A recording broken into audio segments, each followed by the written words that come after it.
Voilà, Monsieur Brunel Joseph Kananga Leki Gibale, et je peux toujours inverser, c'est pas grave, le président de l'association des architectes du Congo, grand toujours, parce que c'était vraiment la demande publique, dans le numéro de Bosso, tout ça qui n'a eu, et c'est là qui vraiment baisse, donc qui est belé, la réaction qui est belé, on te zungi les lots, na kotalaka ministre Oyo.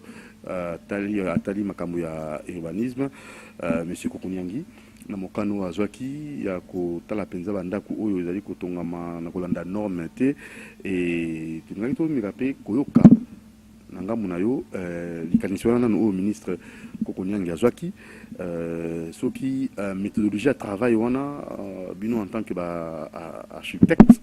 Est-ce que procédure wana ezali vraiment malamu mingi et que ça les malolenge kani parce que tout à l'équipe na bilili tout monde qui il y a de ces personnes au pe banana qui commis lobela bango pe basunga qui mutu albia tonga ki kanivo na ndenge na ye l'état apesa ki mbongo na bato basenga ko sala musala au pe l'état yebi bango pour fait tout beau zo makamon to la tango émission mais seulement nga ki yo comme vous allez président et ba architecte nyonso ya mboka au Congo démocratique vous allez plus de 1000 architectes yonde vous allez moto molo na bango ndenge nini ozaki likanise likambo wana décision oyo ministérielle donc décision oyo ya Kokonyangi azwaki na likambo. Merci. Bonjour d'abord. bonjour c'est Ndeko Doudou.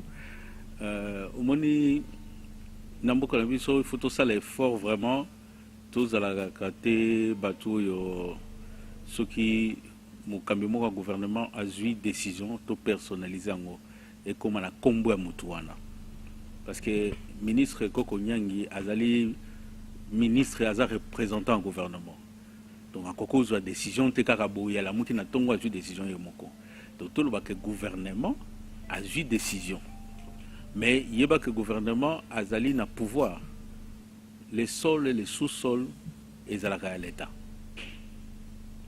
ce qui oke ko tonga bitongela tongela mukolo l'état ou la muka a eu décision que si kawana il faut na buka on va tongi mabe oko perdre donc décision ministre azui na lobité que za malabu na lobité que za mabe mais il faut que tout à l'aspect il y a décision na applicabilité nango parce que batu mususu bazoya atongi place ya mabe ya solo momona kiazana ba document nyonso nani apesi ba document l'état ka muta apesi ba document donc il faudrait et ça problème moko za moi un peu profond donc aux la légèreté to kutika ndako nyonso to buki to kutinda nyonso to buki parce que à un certain moment batum soso ba kozala na droit ba ko tomboka pe ba ke na justice ba ko funda l'état ndenge ya buki bango ndako pendant que le même l'état nde muta pesa bango ba document donc il faudrait que to analyser ngo malamu mais c'est une bonne décision pour na ko arrêter batu oyo bazo tonga na désordre to lembi yango donc à un certain moment congolais yo karane na fimbo to mona muzeta ngo ya kia wa taxi bis to za mata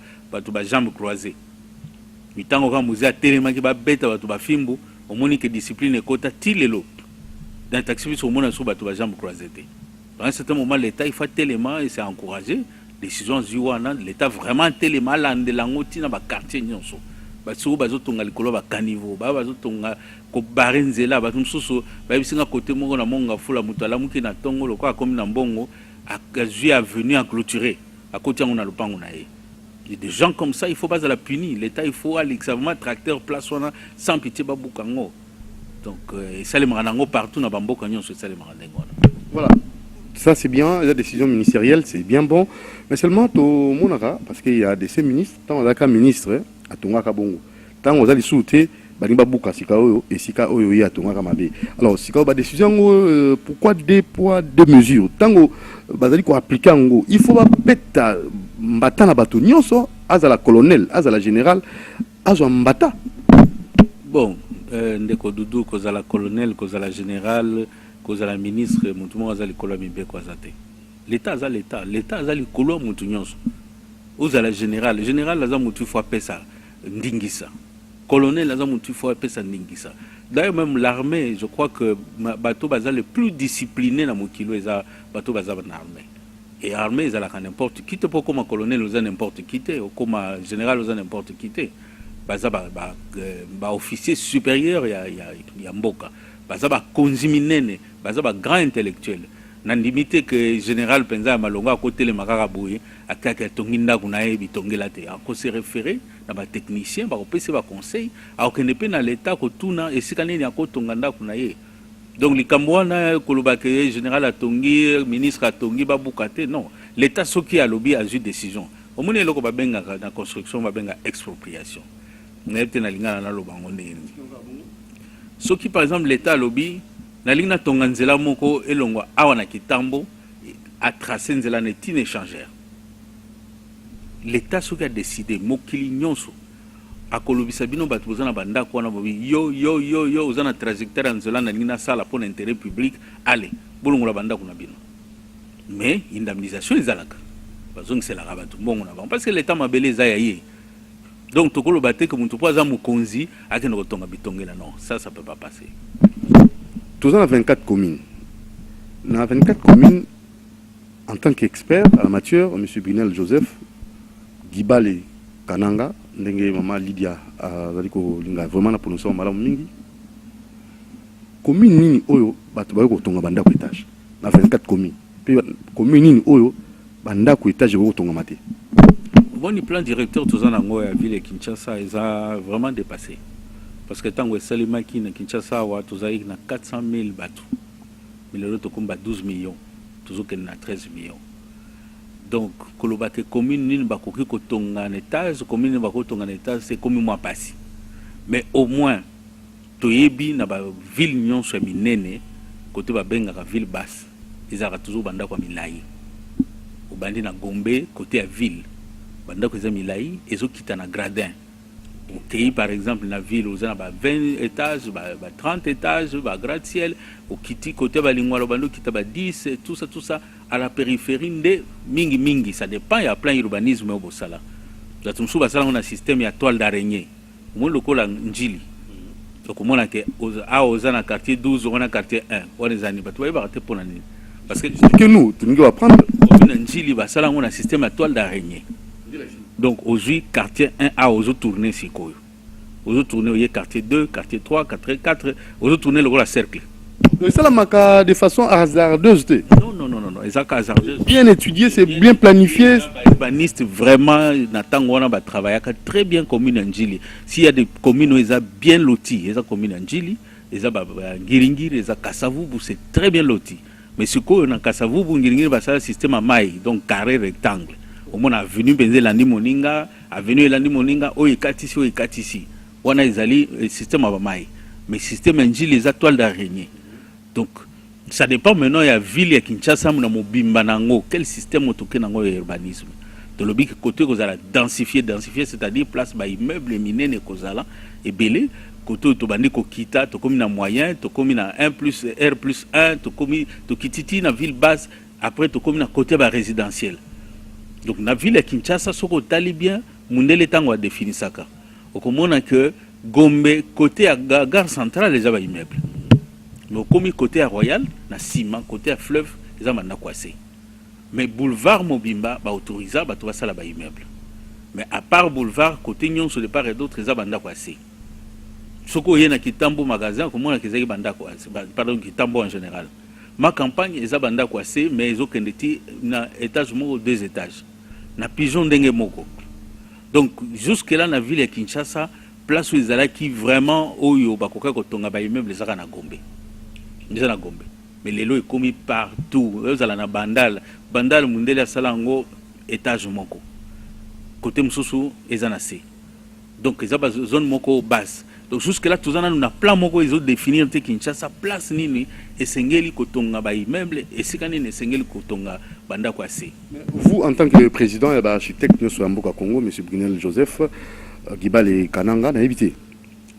Jusque là plan il y a urbanisme, plan urbanistique, n'a évité ce qu'appellation on est dans Bengango Zapika Yango, c'est très bien prononcé, c'est bien dit, mais ils ont préoccupé piloter. Mboka munene boy batoma les belé boy vous avez plus de 1000 bamsuba na poto bamsuba tanga au proposa to bo sala non ndengeni pour ça nga passi ndeko yebi émission tout ça les applica vulgarisation ba konzipe bazolanda biso to lobi yango mingi mingi mingi. Je me rappelle tant que vous avez étudiant na urbanisme to salaka eloko babengaka plan d'urbanisme ya Lingwala, Kinshasa na Barumbu. Il fallait qu'on rase commune wana nyonso ko proposer ngolo comme source. Mais bon au sala plan d'urbanisme ezana ba nini ba préalable belé, makambo belé et belé. Il faut que ça la to benga enquête sociologique. Il faut quitter na terrain ko solana bato. Est-ce que bokondi malelo babuka banda kuna bino batongela bino cité côté mususu. Est-ce que bokondi ma soki batongi boya kozonga bien bokotikala na bino côté wana. Ça c'est eza musala moko munene. Il faut ça la enquête sociologique, il faut ça la enquête économique, environnementale.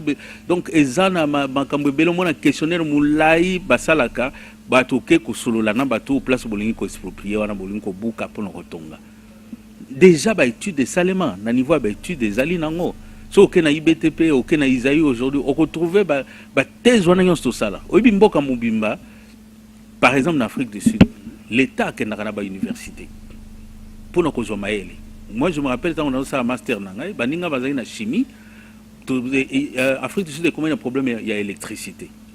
Courant ezako simba sous-te comment au katana. Alors l'état zumbongo a pesi ba bourse na ba université place nyonso bato baza na faculté de chimie pour bataler la bango ndenge nini bakoki ko améliorer parce que bango courant na bango ezana système ya carbone minéraux ba bengi pardon nani charbon la sala na charbon. Donc il fallait améliorer parce que minéraux les hormones na sous-te. Mais méthode ni ba ko sala pona ko zwa système ya sika électricité. Ba étudiant ba bandi ko étudiant ko ezaki ba thèse ezalaki ba travail à fin d'études. Aujourd'hui, courant est stable en Afrique du Sud. Donc c'est la même chose. Études des anangos, beaucoup na ebisio ba documents ezali. Même au belge ba tikela biso ezali. O tikala ka to améliorer ka mo muketo ke liboso. Mais ça volonté politique. Les sengeli ba politiciens ba comprendre. J'ai l'impression que ba politiciens na biso côté scientifique ils ont passé. Il talana no ministère ya recherche scientifique. Ce qui est là, c'est que nous avons nommé ministre de la recherche scientifique. Or, le ministère de la recherche scientifique, l'Afrique du Sud, il y a un budget pour le ministère. Il y a un budget pour le ministère. Parce que vie en montant la recherche. Mais est-ce que le Congo va savant bazate? Quand on est en Afrique du Sud, les savants ont besoin de Congolais combien? L'émission on a ça qui a lobby meilleur gynécologue d'Afrique du Sud à Congolais. Ndeko docteur nani songabao. On fout de cerveau à l'étranger. Non, ezali matière grise ezali ezala awa ezali ezan exploité. C'est ça le problème. Dire na biso ezali matière grise awa eza exploité. Donc pour nous on a la question na yo tant ozolo ba que est-ce que biso to lobaté ba scientifique belé tozali plus de 1000 ba architectes tozo proposé té. Mais toza koloba mikolo nyonso. Ba action tozo mener ngo mikolo nyonso. Mais pour que Batouba yokela bino, il faut pas monter dans la volonté yokela. So muto boyina ko yokela, boyina ko yokela. C'est que toke na commune na Bandal. Tu na ko ligamba 24 communes pour na Kitina. Na Bandal bakati banzete wana.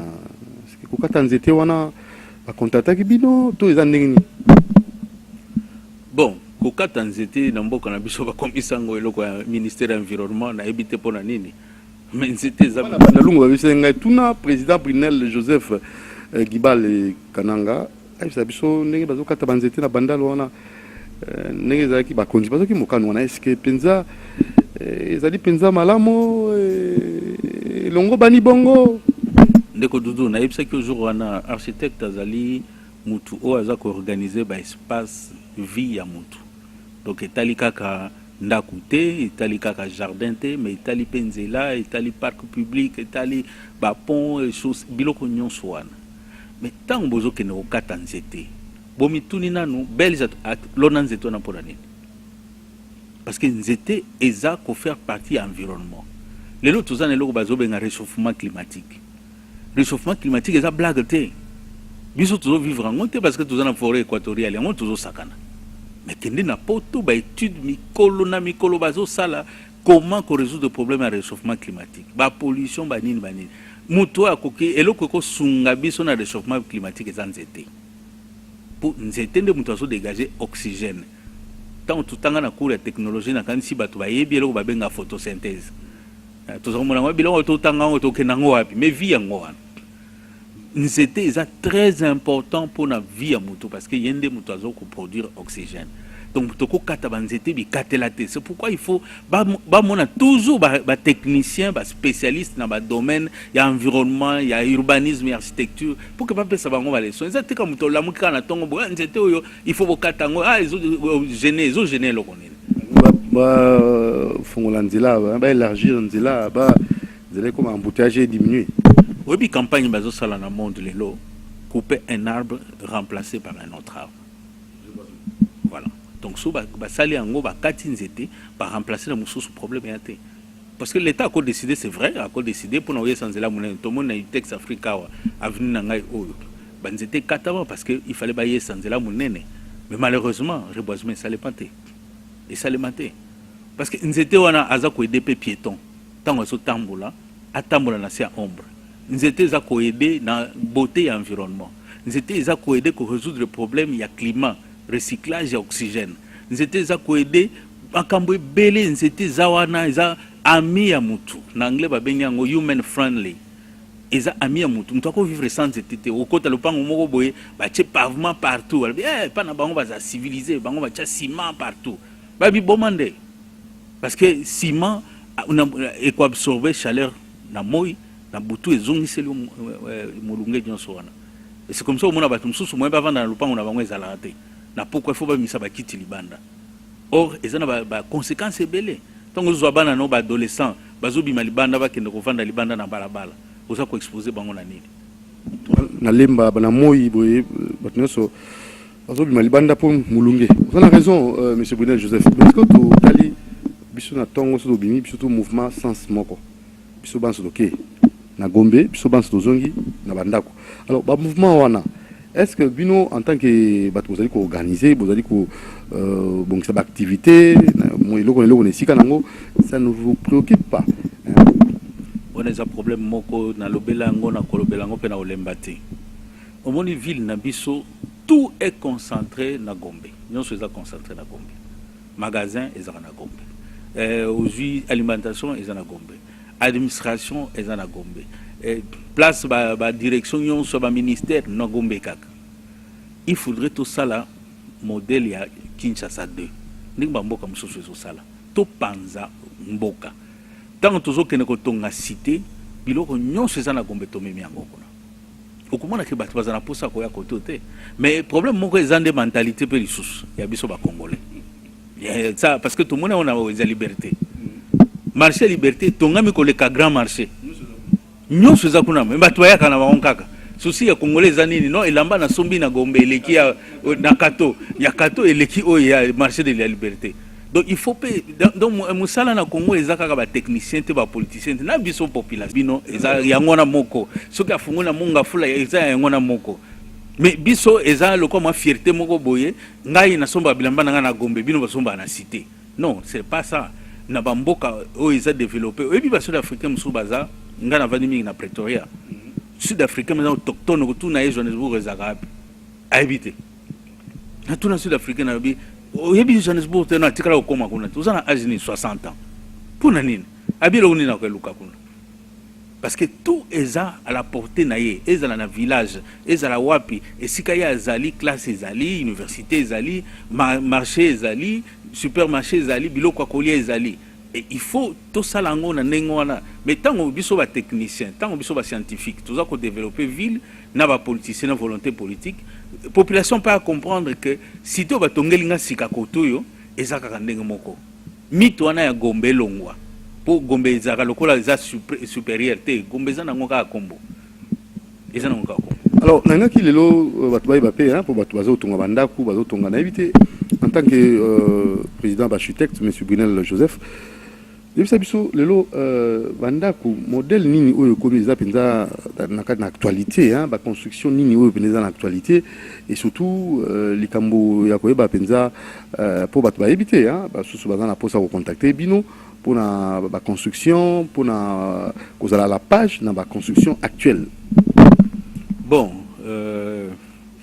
on est un sujet moko il fallait de dodo lukelango jour yango moto débattre yango parce que na temps mukebo c'est difficile on moni bongisi yango pour le numéro prochain mais seulement flasher bangara bon muke kaka parce que la question peut téléspectateur mo katunaki c'est que la question là qui est belé non on moni ko ba un film nigérian ba ko mona ba film wana tout ça et c'est possible et comme appelle on a kin kin peut pas imiter la construction là est ce la construction est la climat est la température est la nini ou bien ko tonga bitonga la monde on est complexe moni congolais mabene yango wana so moni loko na télévision tokuta na ba client mususu aye tongela ngandako aye na mafoto na yazwa na États-Unis na mona yenda ko na États-Unis tongela ngango mais éviter que les États-Unis batonga na bango na mabaya babanga mupepe makasi kuna bakamboze belé donc quand on ndako eza kotala na no climat yanda ya place aux ali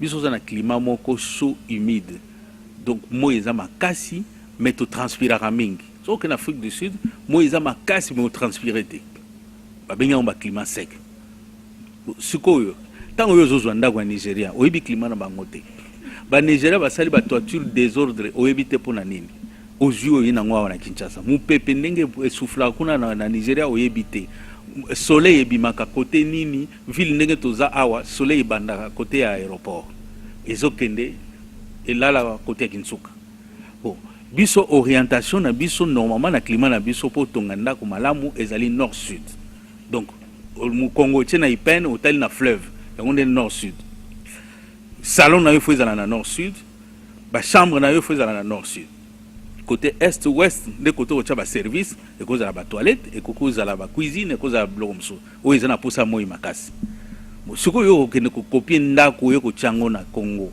est-ce que tenir compte biloko na nyonso parce que mona ba salon mususu na pourquoi na ba 14h 15h so climatiseur exact pour vendre te parce que ba mama ngona ouest mo ezo beta bino na ndenge mo osakana te fana ndako mo ndenge ngona umona batu bazo transpirer na ndenge moko bakimi bango nyonso bake côté ya liba mona répéter na ina hôtel batu okokate parce que après oyo ka ba mot de tête okiwa kurba tiro kanso za maladie parce que au chez salon place ya séjour place au vanda na après midi nde batu basisi musala bazozonga na ndako mais moye yeko kanga yo donc travail déjà cerveau elembi oye na ndako lo pema moye ebetio mususu pe na tongo ba 9h mutu alali chambre na eza côté est a fungoli ka fenêtre pour zoma mupepe moye betio la muki moye upe mezate c'est parce que mutu aza ko kanisa na ya ona loba ko tonga ndako ou bien biso ndenge baloba ko bango masala ka maman ba dessin boyete dessin te ezalaka étude mobimba to sala ka scientifique alors pour revenir à la question na yo ndako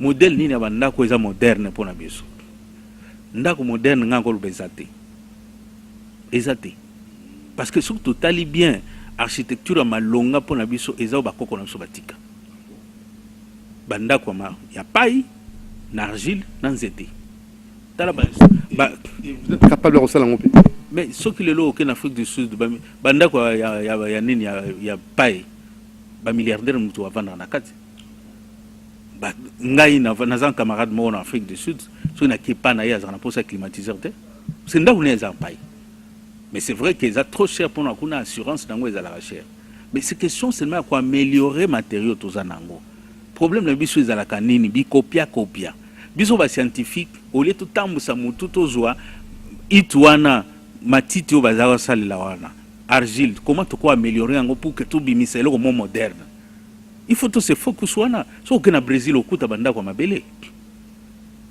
mais c'est de belles maisons soki na Grèce kokuta bandako ya mabele eza bandako kitoko d'ailleurs même total bandako nyonso belge atika so mona ndako ya sima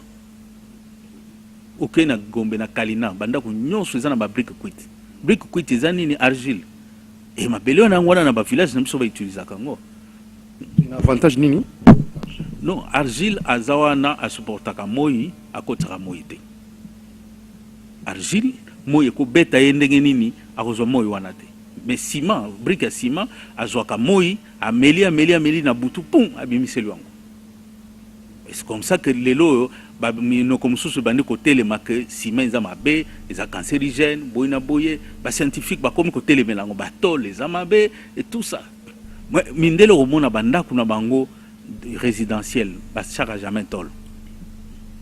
Donc pour nous architecture, c'est vrai, tout ça modernisme, tout ça monde des accords évolué. À la recherche du beau. Oui, à la recherche du beau, mais il faudrait tout concilier boana na naturalisme na biso, na nature na biso. Et j'aimerais que mutusoka copie nda kunaye côté ba mindele, mais oui matériaux suko ou adapté en na ndenge biso ba matériaux na biso ezali. Voilà, alors vous comprenez que c'est vraiment important pour ceux qui architectes azolo bâti mboke kufa. On est bazo fan de sa biso, on est bazo tonga mboka, on est mutu baza vraiment couper sa sens dans la vie na biso.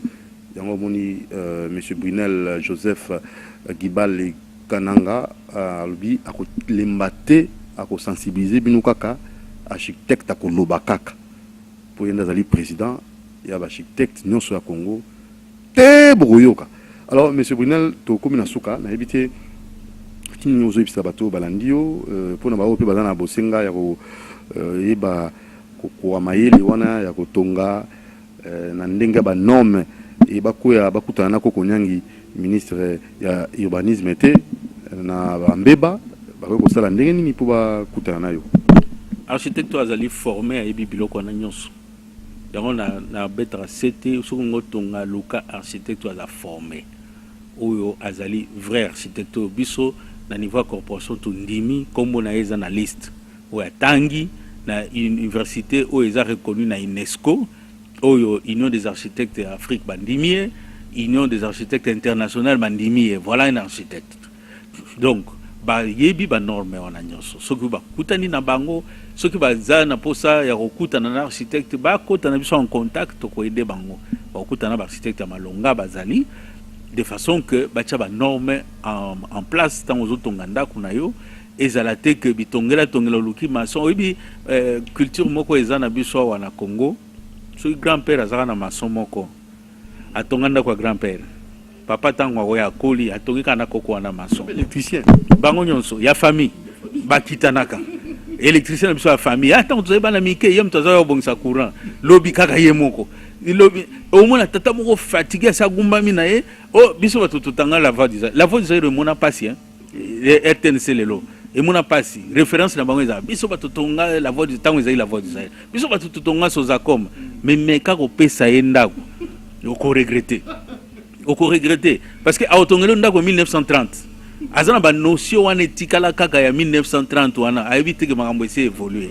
Donc je crois que l'architecte ya malonga bazali et je le répéterai toujours ndeko dudu bo lembanga koto wana et na kolemba pété ko ebisa bino na ya basi na ya mibali bazali oyo bakoko sala musala pour que ministre azo mutu pas cité ou bana réfléchir comment na ko buka susu bandako wana. Donc, merci M. Brunel Joseph Gibale Kananga, président de l'architecte de Soyamboka Congo. Le numéro prochain, à Kotanga Kombo et architecte au Bazali valable. Bazali plus de 1000.